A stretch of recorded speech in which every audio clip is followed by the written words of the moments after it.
আমার শাশুড়ি তাকে বললেন যে বেবি পেটে থাকা অবস্থায় মুসলিম ধর্মে বা মুসলিম রীতিতে কোনো ডিভোর্স হয় না, তালাক হয় না। এবার হয়তো তালাক হবে সাকিব ও বুবলির, সেই খবরই দিচ্ছেন অপু বিশ্বাস। লাইভে এসে অপু বলেন, তার শাশুড়ি সাকিব খানকে বলেছেন মুসলিম আইনে মেয়েদের পেটে বাচ্চা থাকলে তখন তালাক দেয়া যায় না, বাচ্চা হয়ে যাওয়ার পর তালাক দেয়া সম্ভব। তাহলে এখন তো বুবলির বাচ্চা হয়ে গিয়েছে, তবে কি এবার সাকিব তালাক দেবেন বুবলিকে?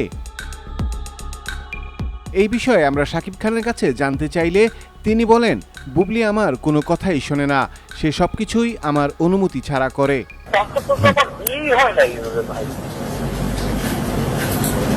একসাথে কাজ করছি, আমি আমার ছেলেকে অস্বীকার জি আমি পরে থাকবো সারা জীবন। এই দেশে করতে হবে কি বিরাট অপরাধের কাজ, কারণ এই দেশে আসলে করতে হওয়া বিরাট অপরাধের কাজ।